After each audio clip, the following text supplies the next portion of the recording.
Saat ini kita biarkan bekerja hukum.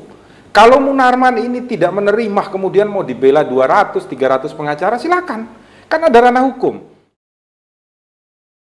Inisial, mau tanya Pak, ini ada berita 119 advokat Palembang siap membela Munarman karena mengecam penangkapan Munarman oleh Densus 88 selayaknya seorang teroris.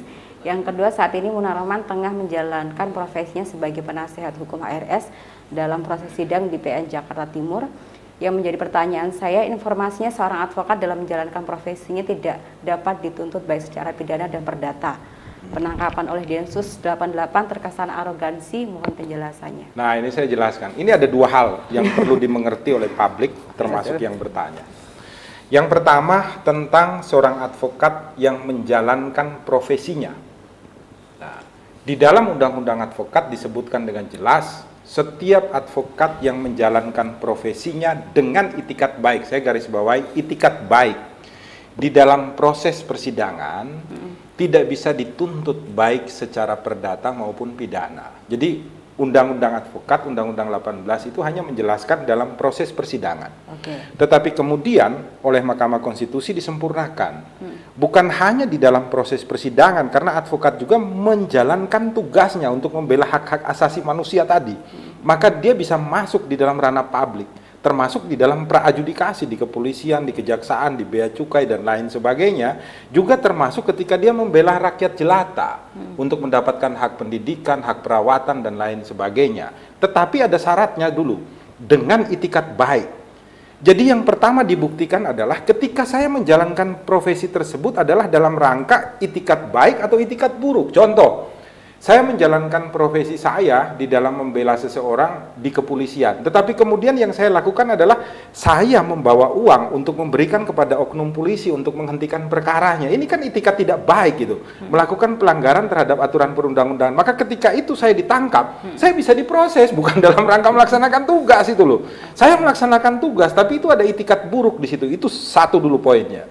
Jadi tidak berarti seorang advokat ketika menjalankan tugas profesinya, dia bisa lepas dari tuntutan pidana maupun perdata. Tinggal apa yang dia lakukan, itikatnya baik atau buruk. Yang kedua, mengenai si Mas Munarman ini tidak ada kaitannya sama sekali dengan dia mendampingi HRS di dalam proses persidangan. Munarman ini dituduhkan karena dia dianggap memberikan hasutan-hasutan di dalam beberapa seminar yang dia hadiri sebagai seorang pembicara, di mana kalimat-kalimatnya dia, omongan-omongannya dia di dalam seminar tersebut mempengaruhi orang untuk melakukan keonaran di rumah Indonesia. Inilah yang dijadikan tuduhan, di mana dianggap ini masuk di dalam ranah undang-undang terorisme. Oleh karena itu saat ini kita biarkan bekerja hukum. Kalau Munarman ini tidak menerima, kemudian mau dibela 200, 300 pengacara, silakan. Kan ada ranah hukum. Ketika seseorang ditangkap, ketika seseorang ditetapkan sebagai tersangka, ketika seseorang ditahan, sudah ada putusan Mahkamah Konstitusi, itu boleh untuk dilakukan apa? Upaya pra-peradilan. Nanti kita lihat di muka pra-peradilan apakah benar kepolisian itu minim bukti atau ternyata sudah punya dua alat bukti yang cukup.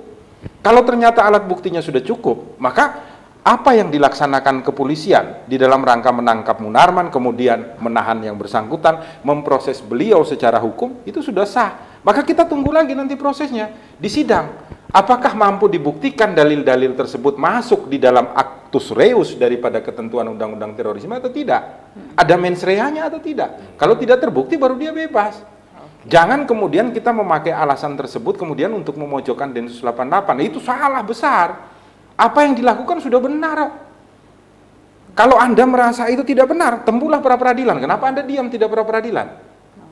Jadi ketika ada sebuah perbuatan yang dilakukan oleh Kepolisian Negara Republik Indonesia, khususnya Densus, dianggap salah pra-peradilan. Jangan ngomong di media, itu bukan tempatnya. Sama seperti saya masuk bawa makanan, saya makannya di WC, itu keliru, makannya di ruang makan gitu loh. Tempat tidur saya pakai buat buang air besar, tidak boleh begitu. Jadi ruangnya ada gitu. Kalau berbicara hukum, ruangnya ya di pengadilan. Jangan dibawa di ruang publik gitu loh, melalui media, melalui IG dan lain sebagainya. Ini salah. Jadi saya juga ingin membuka wawasan masyarakat, sahabat Rumah Pancasila itu, untuk jangan sampai otak kita yang sehat ini dimasuki oleh sampah-sampah yang tidak baik gitu loh. Sehingga kemudian kita menjadi benci antara sesama ciptaan Tuhan, menjadi benci terhadap negara, menjadi benci terhadap pemerintah kita sendiri. Wong kita hidup di sini di Indonesia. Pakailah asas dan dasar Pancasila itu loh. Betul. Untuk kita hidup bersama secara baik. Iya. Pak Bernard ada tambahan? Ya, sudah cukup jelas di Pak Yosep, cuma saya ingin stressing aja bahwa apa yang dituduhkan kepada Munarman bukan dalam konteks dia sebagai pengacara.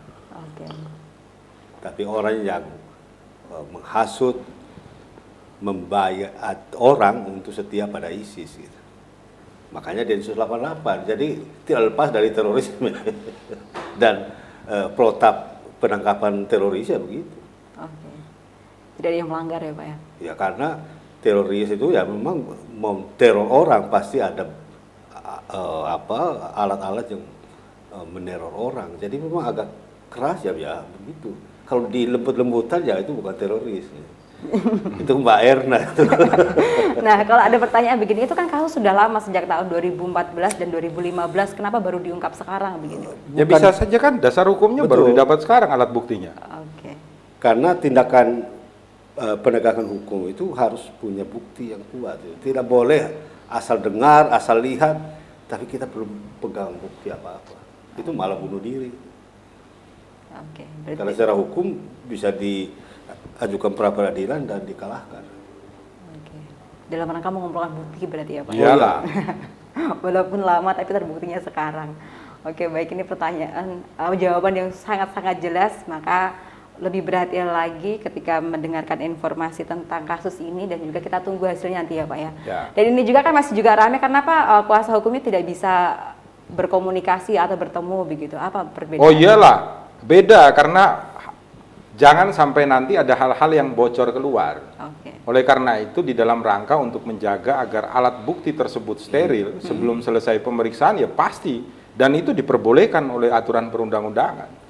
Khusus di dalam tindak pidana yang khusus, yaitu terorisme dan narkotika. Ya, ini kan tindak pidana serius. Oke, dan extraordinary. karakternya adalah jaringan. Betul. Jadi kalau bocor ke sana kemari malah bubar semua. Berarti sudah tepat apa yang dilakukan oleh pemerintah ya Pak ya? Oh, tepat. Bukan pemerintah, Densus 88. Itu kan juga bagian dari pemerintah juga Pak. Oke, baik, terima kasih atas pertanyaannya dan juga jawabannya sangat cukup jelas. Kita menuju ke pertanyaan selanjutnya.